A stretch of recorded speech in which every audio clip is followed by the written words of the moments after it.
اور اپنا سانس روک لیا۔ اس کا دل سینے سے باہر آنے کو بےتاب تھا۔ بارش کا پانی اس کے آنسوں کے ساتھ مل کر اس کے گالوں پر بہہ رہا تھا۔ اسے اپنی موت سامنے کھڑی دکھائی دے رہی تھی۔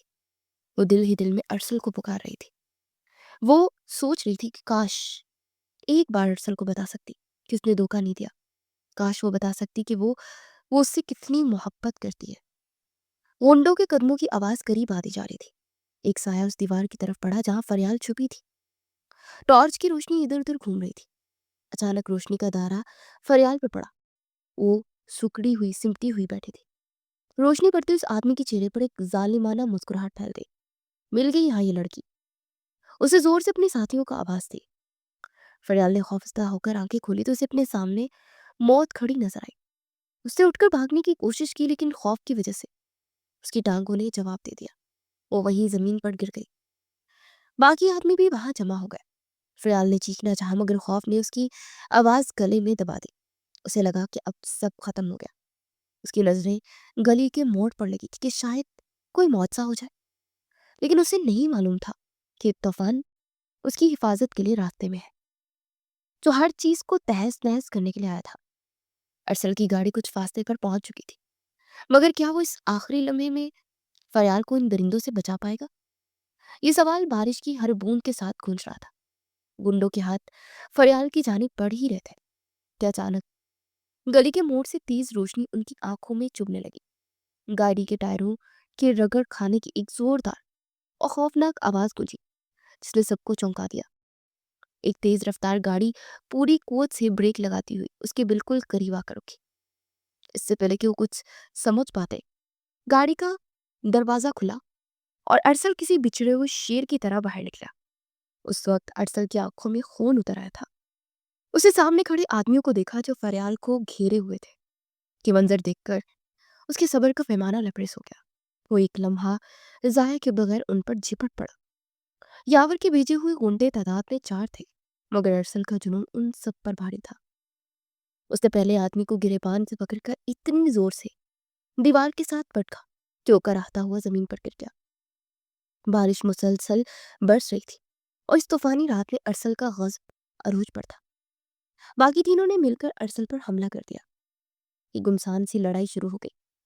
فریال جو دیوار کے ساتھ سہمی کھڑی تھی اپنی آنکھوں سے یہ منظر دیکھ کر کانپ اٹھی۔ ارسل کو اپنی جان کی کوئی پرواہ نہیں تھی۔ وہ بس فریال تک پہنچنے کی کوشش کر رہا تھا۔ وہ اکیلا ان سب سے لڑ رہا تھا۔ اس کے مکوں میں فولاد جیسی طاقت تھی۔ اسی دوران ایک غنڈے نے جیب سے خنجر نکال لیا۔ اس نے موقع پا کر ارسل کے بازو پر وار کر دیا۔ خنجر کی تیز دھاڑ ارسل کے بازو کو کاٹتی گزر گئی۔ خون کا ایک فوارہ پھوٹا جو بارش کے پانی کے ساتھ مل کر زمین پر بہنے لگا۔ فریال کے منہ سے ایک دل خراش چیخ نکلی، ارسل! لیکن ارسل نے زخم کی پرواہ نہیں کی۔ بازو سے بہتے ہوئے خون نے اس کے غصے کو مزید بھڑکا دیا۔ اسے زخمی بازو کے باوجود اس آدمی کو اتنی زور سے ٹھوکر ماری کہ وہ دور جا گرا۔ ارسل یہ دیوانگی اور وحشت دیکھ کر غنڈوں کے حوصلے پست ہو گئے۔ انہیں اندازہ ہو گیا کہ شخص آج مرنے مارے پر تلا ہوا ہے اور وہ اسے نہیں روک سکتے۔ جان بچانے کے لیے اپنے زخمی ساتھیوں کو لے کر وہاں سے بھاگ کھڑے ہوئے۔ گلی میں اب صرف بارش کا شور اور ارسل کی بھاری سانسوں کی آواز تھی۔ ارسل نے مڑ کر فریال کی طرف دیکھا۔ اس کا پورا وجود گیلا تھا، بازو سے خون بہہ رہا تھا اور وہ درد سے نڈھال ہو رہا تھا۔ وہ چند قدم آگے بڑھا لیکن زخم کی شدت اور خون زیادہ بہہ جانے کی وجہ سے اس کا توازن بگڑ گیا اور وہ گھٹنوں کے بل زمین پر گر گیا۔ فریال جو ابھی تک صدمے میں تھی ارسل کو گرتا دیکھ ہوش میں آئی۔ وہ روتے اس کی طرف بھاگی۔ اس نے فوراً زمین پر بیٹھ کر ارسل کا سر اپنی گود میں رکھ لیا۔ اس کے اپنے کپڑے ارسل کی خون سے رنگین ہو رہے تھے۔ اس نے کانپتے ہاتھوں سے ارسل کے چہرے کو چھوا جو بارش اور تکلیف سے سرد پڑ رہا تھا۔ فریال کا ضبط ٹوٹ چکا تھا۔ وہ دہاڑے مار کر رو پڑی۔ اس کے آنسو ارسل کے چہرے پر گر رہے تھے۔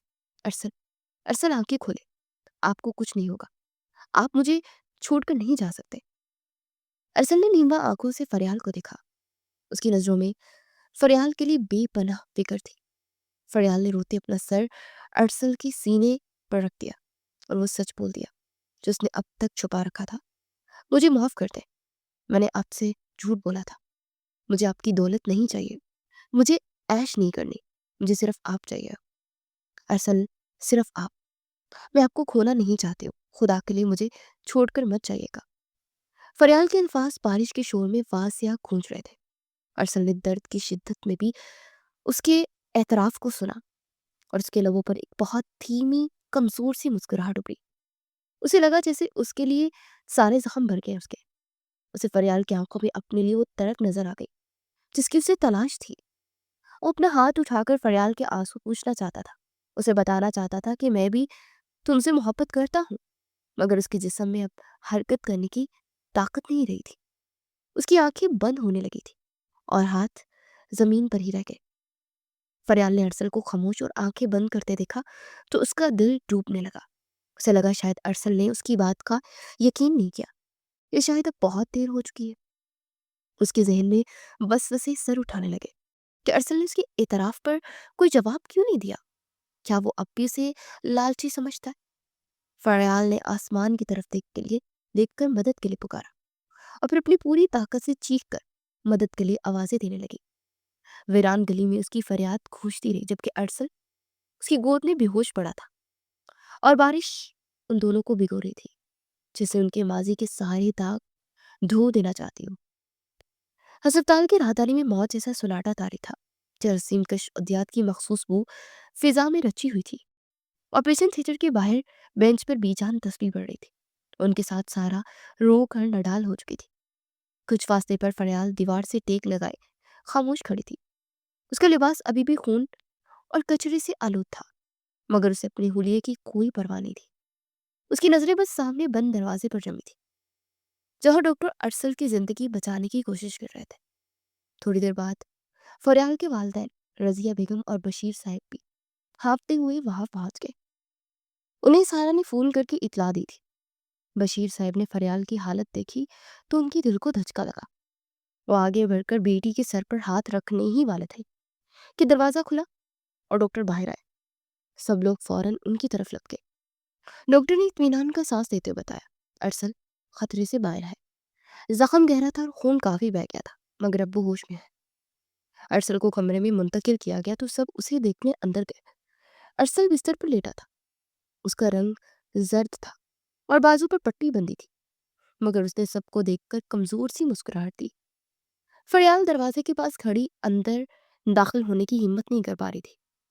ارسل کی نظریں سب سے پہلے فریال کو ڈھونڈنے لگی، اور جب اسے دروازے پر کھڑا پایا تو اس نے آنکھوں کے اشارے سے اسے پاس بلایا۔ ارسل نے نکاہت کے باوجود بشیر صاحب کو مخاطب کیا اور سب کے سامنے وہ سچ اگل دیا جو اب تک چھپا ہوا تھا۔ اس نے بتایا، بشیر انکل، آپ کی بیٹی زویا بھاگی نہیں بلکہ اسے میرے کاروباری حریف یاور نے اغوا کیا تھا۔ وہ مجھے برباد کرنا چاہتا تھا۔ ہم سب نے یاور کے بارے میں بہت غلط سوچا، وہ بے قصور ہے۔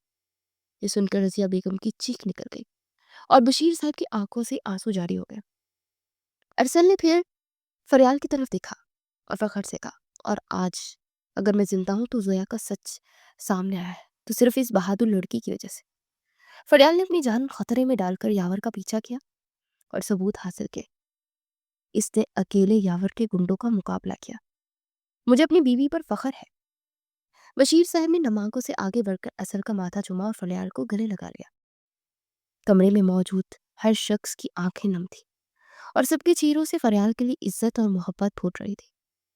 ارسل نے وہیں بستر پر لیٹے لیٹے قسم کھائی کہ وہ یاور کو ایسی سزا دلوائے گا کہ وہ ساری زندگی یاد رکھے گا۔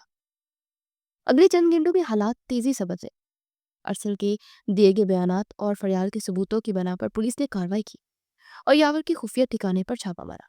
یاور اور اس کے ساتھیوں کو گرفتار کر لیا گیا اور زویا کو بحفاظت بازیاب کروا لیا گیا۔ زویا جب ہسپتال پہنچی تو ماں باپ سے لپٹ کر بہت روئی۔ سب کو افسوس تھا کہ انہوں نے زویا پر شک کیا۔ کچھ دن بعد ارسل ہسپتال سے گھر منتقل ہو گیا۔ زویا بھی اپنے گھر واپس آ چکی تھی اور دھیرے دھیرے وہ صدمے سے باہر آ رہی تھی۔ رشتہ داروں اور محلے والوں کا تاندا باندھا ہوا تھا۔ زویا کی خالیت درافت کرنے والی کچھ خواتین نے باتوں باتوں میں سرگوشیاں شروع کر دی۔